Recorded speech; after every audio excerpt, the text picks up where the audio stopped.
కన్నులకు దీవెనగా మార్చావని, జగతిలో సాక్షిగా ఉంచావని, ఉత్సాహగానమునే పాడనా, ఉత్సాహగానమునే పాడనా.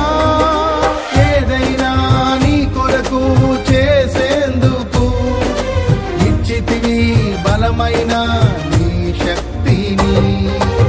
ఏదైనా నీ కొరకు చేసేందుకు ఇచ్చితివి బలమైన నీ శక్తిని.